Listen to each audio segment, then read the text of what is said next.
So today I want to talk about some of the hard parts of being trans because that's just where I'm at today. The reality is that it's not fun and it's not easy and it's really depressing to be trans. And I feel like when I say those words, people hear that I'm sick and so they need me to not be trans. But in my experience, the biggest struggles that I have as a trans person, those things are most experienced in the relationships that I have with the world, with all of you.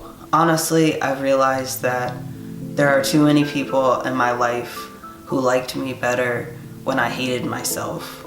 And there are even more people whose own self-righteous moral superiority makes them think that their discrimination is God's plan for love, that's what love looks like.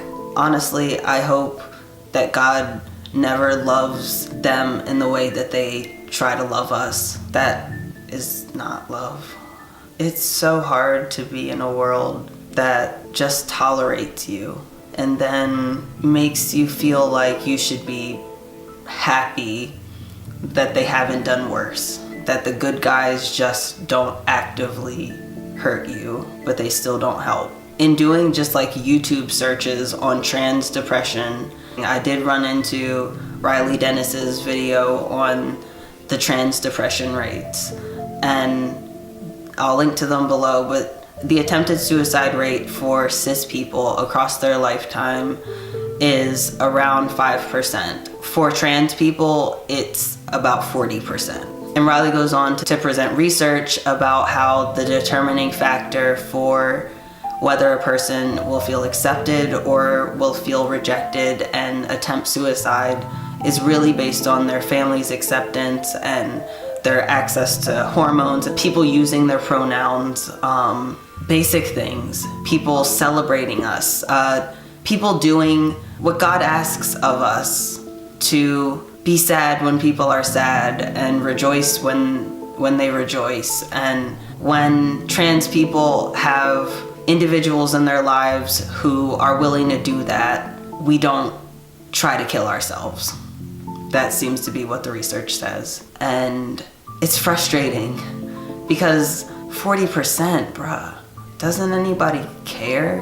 What other demographic could face that type of harm and people still not care, empathize, or to try to step into what things could be like for us or what things could mean for us or ask us? If you don't understand asking us or humility to change or to try to change or to try to learn or to try to see things different and to make it not about you. I found that the people who have the hardest time understanding my gender also have a hard time seeing me as a person in general. And that's a lot of people.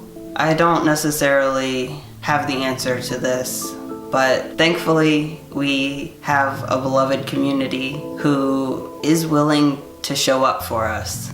It's weird because I feel like whenever I'm in this place and whenever I'm in these really dark times and there's no one who cares and why am I even doing this? Why am I even here screaming into the void, saying things and trying to love people and trying to do something different? That's always when the community shows up, and I need that. So I can't take credit for this, but this is the message that I received. It helped me a lot, and I hope that it helps you guys too.